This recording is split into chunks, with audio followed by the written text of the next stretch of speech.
아브라함은 신앙의 아버지로 우리에게 알려져 있습니다. 즉 아브라함의 신앙을 통하여 우리는 우리의 신앙의 모델로 삼을 수 있다는 거죠. 그런데 신앙이 무엇일까요? 예수 잘 믿고 천국에 가는 그런 간단한 공식일까요? 신앙에 대한 많은 논의가 있지만 제가 생각할 때 신앙이란 하나님께서 우리에게 주신 참 자유를 책임감 있게 균형을 맞춰서 잘 감당하면서 사는 것이라고 생각합니다. 즉 자유에 걸맞는 책임이 있고 책임을 질 만한 능력이 있을 때 하나님께서 주신 참 자유를 맛볼 수 있고 그것이 신앙의 근간이 된다고 생각합니다.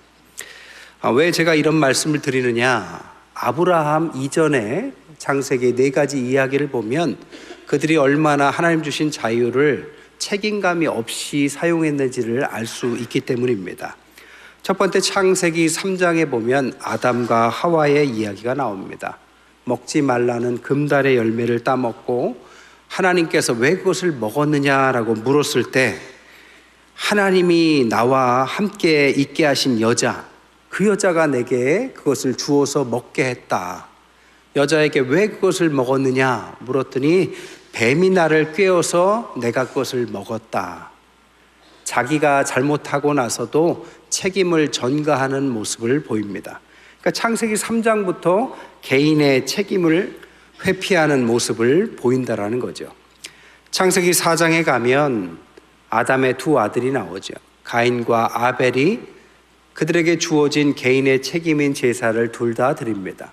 그럼에도 불구하고 가인은 아벨에게 그 불만을 품고 그를 죽이죠. 하나님이 아벨이 어디 있느냐 아우를 찾습니다. 그때 내가 알지 못합니다 라고 말하면서 내가 내 아우를 지키는 자입니까? 이렇게 형제에 대해서도 무책임한 모습을 보여줍니다. 도덕적인 책임의 회피라고 볼 수 있습니다. 또한 창세기 6장에 보면 노아의 홍수 이야기가 나오죠. 의인이 되었고 하나님께서 만들라 했던 방주를 120년간 꾸준히 만들었던 노아. 그는 결국에는 그의 온 가족을 구원시킬 수 있었습니다. 그러나 그는 120년간 방주를 만들었지만 적극적으로 세상에 사는 사람들에게 방주를 타라는 모습은 성경에서 찾기가 힘듭니다. 결과적으로 그는 그의 가족은 구원시킨 훌륭한 가장으로서의 책임은 다했지만 그의 동시대에 살았던 사람들에게 책임을 다했다고 볼 수 없는 집단적인 책임의 회피 모습을 찾아볼 수 있습니다. 그리고 창세기 11장 지난주에 말씀드린 것처럼 바벨탑의 이야기가 나오죠. 작은 기술 가지고 교만하여서 하나님처럼 인간 존재의 절대성을 부여하는 사람들의 교만을 볼 수 있습니다. 우리 인간 너머의 세상 저 멀리 계시는 하나님, 그 존재에 대한 인식이 없는 거죠. 우리의 존재를 있게 한 존재에 대한 의식이 없는, 한마디로 말하면 존재론적인 책임의 회피의 모습을 보였다는 겁니다. 결국에는 아브라함이 나타나기 전 모든 4가지 이야기에는 다 책임에 대한 절대적인 책임성, 책임에 대한 그것에 대한 절대적인 책임을 지려하는 자세가 부족했다는 거죠.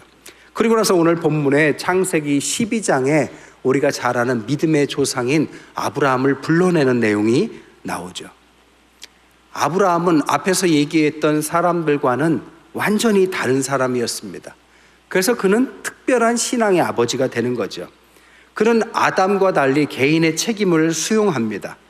아담은 결국에는 죄를 짓고 핑계를 대다가 에덴에서 쫓겨나지만 아브라함은 그에게 말하지 않았지만 아브라함은 스스로 하나님의 신앙 가운데서 자신이 편하게 살았던 낙원과 같은 곳을 떠나서 유배지로 스스로를 선택합니다.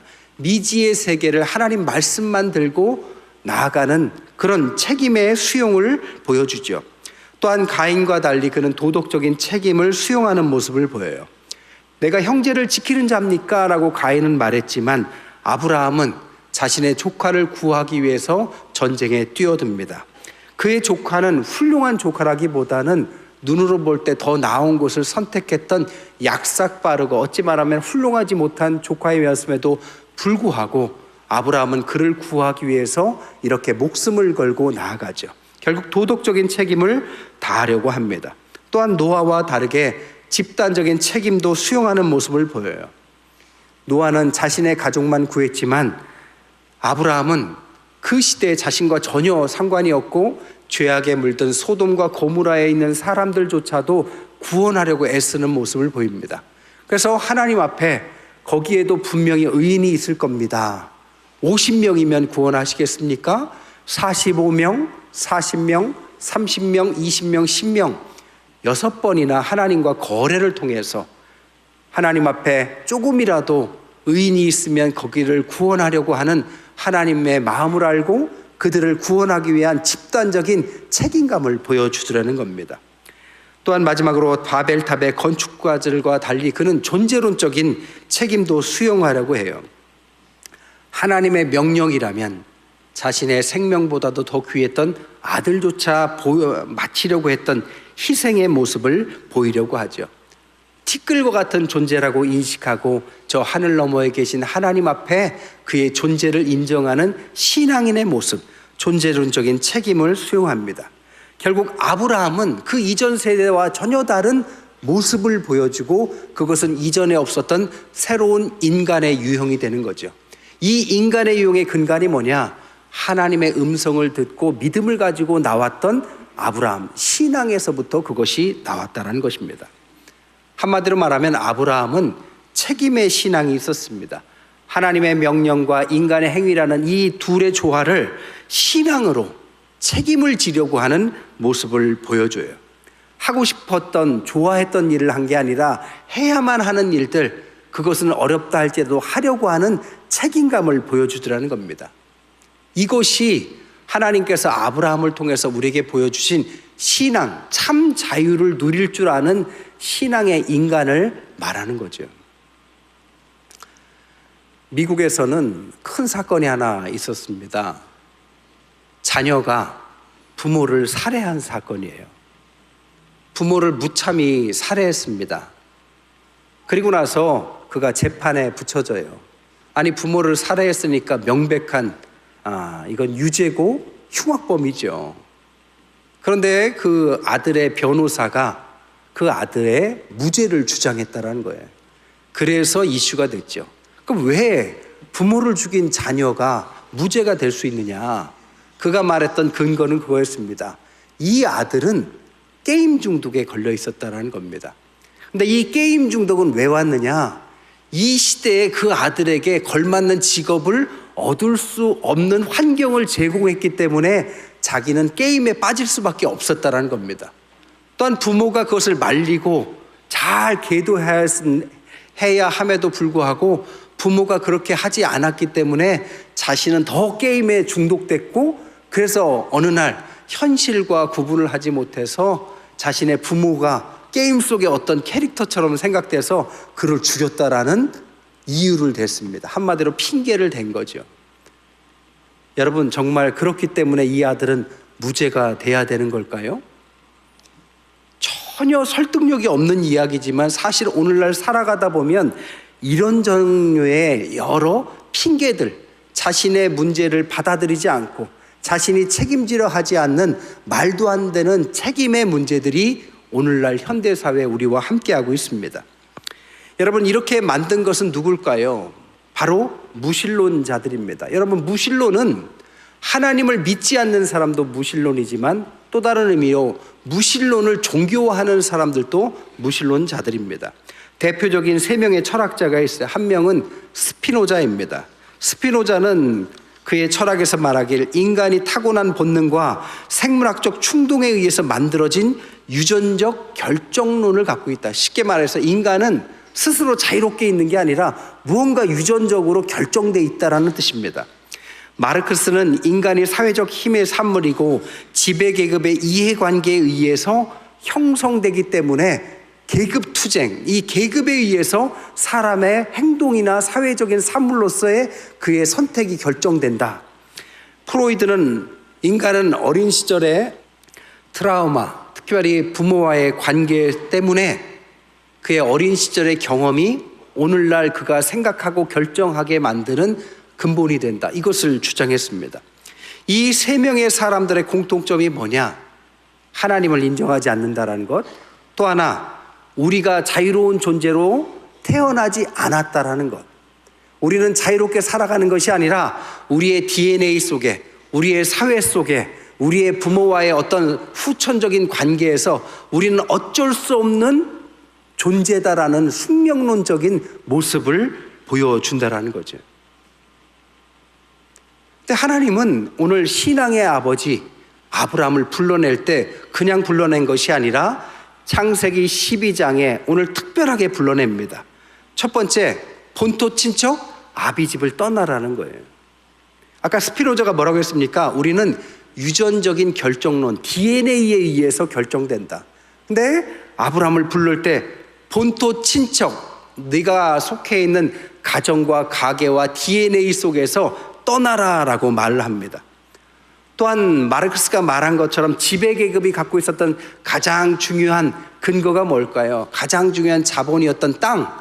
그런데 오늘 하나님께서 아브라함한테 내 땅에서 떠나라라고 말합니다.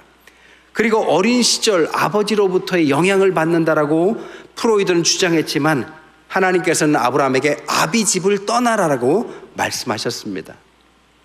결국 모든 것, 인간의 자유를 속박하고 결정할 수밖에 없다라고 주장하는 모든 것, 그에게 익숙한 것에서부터 떠나라, 결별해라. 여기에서부터 신앙이 시작되고 인간의 참 자유가 시작된다는 사실을 가르쳐주고 있다는 것이죠. 그것이 오늘날 아브라함의 후손이고 믿음의 모델로 삼고 살아가는 우리에게 가르치는 중요한 가르침입니다. 그러면 이 떠나라는 진정한 신앙인의 길을 갖고 가고자 하는 이 떠나라는 의미는 뭘까요? 네 가지 차원으로 해석할 수 있어요. 첫 번째, 너 자신을 위해서 가라는 것입니다. 영어로 말하면 for yourself입니다. 내가 될 수 있는 너의 존재를 향해서 나아가라는 겁니다. 여러분, 미래를 얻기 위해서는 과거를 때로는 포기할 줄 알아야 합니다. 장기적인 것을 얻기 위해서는 당장의 희생도 받아들여야 합니다. 하나님 앞에서 새로운 삶을 살기 위해서는 의미 있었던 땅과 고향과 부모와 내가 속한 것도 이별할 줄 알아야 합니다. 익숙한 것을 벗어버려야 미지의 세계로 가는 것이 두렵지만 그 두려운 발길, 믿음을 가지고 갈 때 그때 아브라함과 같은 위대한 신앙의 걸음이 시작된다는 것입니다. 아브라함은 결국 그 모든 것들을 믿음을 통해서 버렸습니다. 다 버렸더니 사라진 게 아니라 새로운 자신을 위한 길이 열린 거죠. 두 번째, 하나님께로 떠나라는 의미는 너 자신과 함께 가라는 뜻입니다. 영어로 말하면 with yourself라고 말할 수 있어요. 여러분, 하나님은 온 우주를 만드신 창조주 하나님이십니다. 하나님은 여기에만 계시는 것이 아니라 세계 어디에나 계시고 지금만 계시는 게 아니라 과거에도 계셨고 미래에도 계실 것입니다. 산티아고 순례길이라는 곳이 있어요. 저 유럽에 수백 킬로를 걷는 곳입니다. 시간과 돈을 들여야 갈 수 있어요. 그 수백 킬로를 걸어가면서 사람들은 생각해요. 그동안 나는 어떻게 살아왔는가? 나는 앞으로 어떻게 살아갈 것인가? 자기를 발견하는 과정이 산티아고 순례길인데 전 세계 많은 사람들이 그 길을 걷는다고 그러죠. 옛날에는 혈액형 가지고 그 사람이 어떤 사람이냐 이렇게 판단을 했어요, 한국에서는. 요즘에 젊은 사람들은 MBTI를 가지고 판단을 합니다. 처음 만나면 당신 MBTI가 어떻게 되냐 하면 뭐라고 얘기하면 그런 사람이구나 이렇게 넘겨짚습니다. 자기를 발견하고 다른 사람을 발견하는 오늘날 툴이라고 말할 수 있죠. 한국에는 족보가 있죠. 한씨, 김씨, 이씨 이런 족보. 왜 우리가 족보를 봅니까? 우리의 조상들을 보면서 나를 발견하는 거죠. 전주 이씨는 우리의 조상이 왕족이었으니까 나에게는 왕의 기품이 흐르고 있구나 이렇게 생각할 수 있는 거죠. 족보가 그런 거 아닙니까? 성경도 마찬가지예요. 성경에 대한 많은 목적이 있지만 성경을 통해서 하나님은 어떻게 인간을 창조하셨는가? 나는 어떻게 만들어졌는가? 어디에서 왔으며 어디로 가는 것일까? 또 이 땅에 사는 목적은 무엇이고 무엇을 해야 이 땅의 삶의 목적을 이룰 것인가? 성경은 결과적으로 나를 발견하게 하는 것입니다. 하나님 앞에서 우리가 천국 가서 하나님 앞에 서게 되면 하나님께서 한 목사, 너 왜 모세처럼 안 하고 있었냐? 이렇게 묻지 않을 겁니다. 너는 왜 너다운 인생을 살지 않았냐라고 물으실 겁니다. 우리는 각자의 달란트와 목적이 있습니다. 그것을 향해서 살아가는 각자의 삶을 찾고 살아가는 것, 결국 너 자신에게로 살아가는 것, 이것이 떠나라는 세 번째 이유입니다. 마지막 네 번째는 너 혼자 가라입니다. 영어로 말하면 by yourself라고 말할 수 있죠. 여러분, 신앙의 길은 외로운 길이고 자기를 찾는 길이기에 혼자 가야 합니다. 아무리 아버지가 신앙이 좋아도 자녀에게 신앙을 대물림해 줄 수는 없습니다. 환경을 조성해 줄 수 있을지 몰라도 신앙을 선택하고 가는 것은 절대적으로 나와 하나님과의 개인적인 관계에서부터 시작합니다. 혼자 가야 하는 길이죠. 한국인들은 같이 가는 걸 좋아해요. 유행이 있어요. 화장도 유행이 있고 헤어스타일도 유행이 있고 겨울에 보면 약속이나 한데 다 까만 옷 입고 다녀요. 우리는 그렇게 집단적인 성향을 많이 갖고 있죠. 근데요, 요즘에 MZ세대들은 성향이 달라요. 옛날 어른들은 똑같아져야 편했는데 요즘에는 다른 사람과 다르려고 하고 다른 선택들을 많이 합니다. 우리 부목사님들만 봐도 그래요. MZ세대 부목사님들은 좀 달라요. 옛날에 담임 목사가 커피숍에 가서 나는 아메리카노 이렇게 이야기하면 부목사님들은 선택지가 차가운 아메리카노나 뜨거운 아메리카노가 둘 중에 하나를 선택했는데 요새는 자바치 프라푸치노 전혀 이름도 외우기 힘든 아주 비싼 걸 시켜댑니다. 완전히 다른 길이죠. 근데 이런 선택은 용기가 필요한 것입니다. 여러분, 혼자 가는 것은 용기가 필요해요. 아브라함은 용기를 가지고 간 것입니다. 우리 신앙인들에게도 용기가 필요해요. 그 시대와 다른 길을 가야 되기 때문에 신앙인이 되는 것입니다.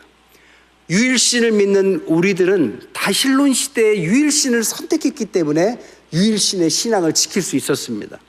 노예제 시대에는 노예제를 거부했습니다.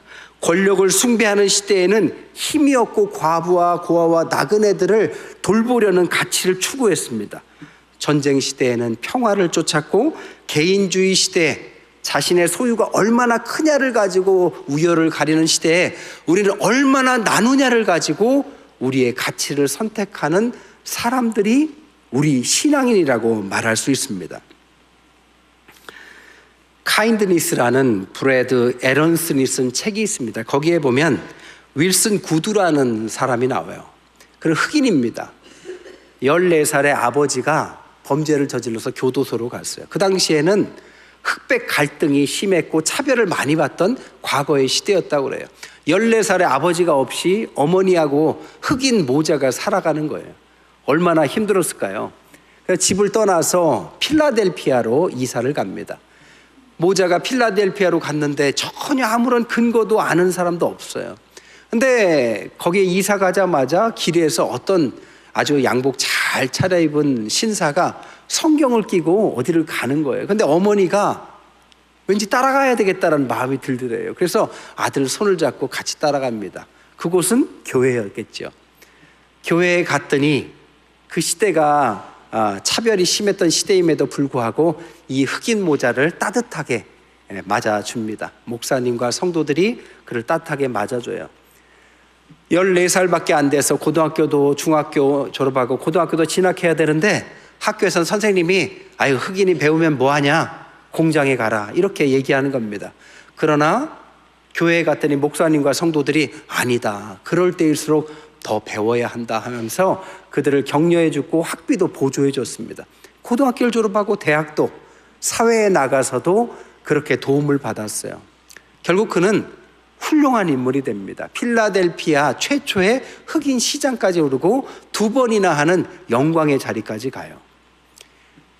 이 윌슨 구드라는 분은 그렇게 끝난 것이 아니라 그는 단체를 하나 만들어요. 그 단체 이름이 아마치라는 단체입니다. 나이지리아어로 이 아이를 통해서 하나님께서 무엇을 가져다 줄지 누가 아느냐라는 뜻을 갖고 있는 단어가 아마치라고 합니다. 그 단체를 통해서 뭘 하느냐? 자신과 같이 그 당시에 흑인들이 교도소를 많이 갔는데 아버지가 교도소에 간 자녀들을 대상으로 교육을 하는 단체를 만듭니다. 그리고 자녀들을 자신과 같이 잘 돌봐요. 몇 명이나 돌봤느냐? 30만 명이나 돌봤다고 합니다. 그 아이들이 어떻게 됐을까요? 뭐 구체적으로는 알 수 없지만 아마 돌보지 않았다면 그 당시 아버지가 교도소에 가면 자녀가 교도소로 또 갈 확률이 70%였다고 합니다. 그러나 대부분의 아이들은 그렇지 않고 훌륭한 사회인으로서 자라나게 했다라는 거죠. 여러분, 신앙은 세상과 다른 길을 가는 것입니다. 흑인이라고 차별했지만 그를 다르게 대우해줬고 그 흑인도 성공해서 자신의 성공만을 누린 것이 아니라 다른 길을 선택해서 그 시대에 필요한 일을 했습니다. 쉽지 않았지만 그들의 가는 길을 통하여 그 사회가 변화됐고 주님께서 주시는 놀라운 사회가 된 것이죠. 말씀을 정리할게요. 아브라함을 왜 우리에게 신앙의 모델로 주셨을까요? 예수 믿고 천당 가는 간단한 공식입니까? 아닙니다.